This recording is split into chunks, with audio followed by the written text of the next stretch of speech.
ফরজ নামাজের জামাতে ইমামের পিছনে মুক্তাদি সূরা ফাতিহা না পড়লে নামাজ হবে কিনা দয়া করে জানান। বলেন না, ইসলাম হলো ঝগড়া ধর্ম, ঠিক না ভাই? ফরজ নামাজের জামাতে নামাজে ইমামের পিছনে সূরা ফাতিহা পড়তে হবে কোন হাদিস নেই। লা সালাতা ইল্লা বিফাতিহাতিল কিতাব, ফাতিহা ছাড়া নামাজ হয় না, এটা সহি আছে।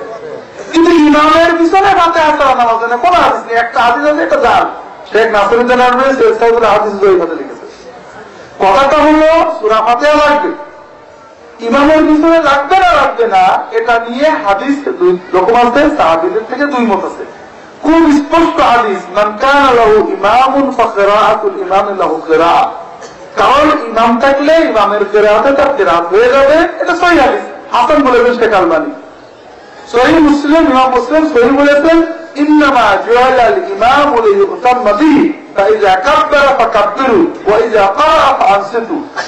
ইমামের অনুসরণ করতে হবে। ইমাম যখন আল্লাহু আকবার বলবে তোমরা আল্লাহু আকবার মুখে বলবে, আর ইমাম যখন কিরাত পড়বে তোমরা চুপ করে থাকবে। কেউ কেউ বলেন কিরাত মানে সূরা ফাতিহা ছাড়া, এটা একটা বানোয়াট কথা। ওরা আবু হুরায়রা রাদিয়াল্লাহু বলতেন রাসূলুল্লাহ সাল্লাল্লাহু আলাইহি ওয়াসাল্লাম কিরাত পড়ার আগে চুপ করে থাকতেন। আমি বললাম ইয়া রাসূলুল্লাহ কি পড়েন?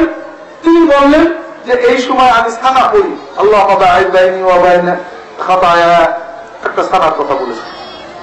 কাজে যেটা বলছি না, ওখানে আবু হুরায়রা বলেছে আল্লাহুম্মা বা'id বাইনি ওয়া বাইনা খাতায়া কামা বা'আদতা বাইনাল মাশরিক ওয়াল মাগরিব, এটা বুখারী শরীফের সানা, এটা আমার রাহিবুল আয়াতে পাবেন।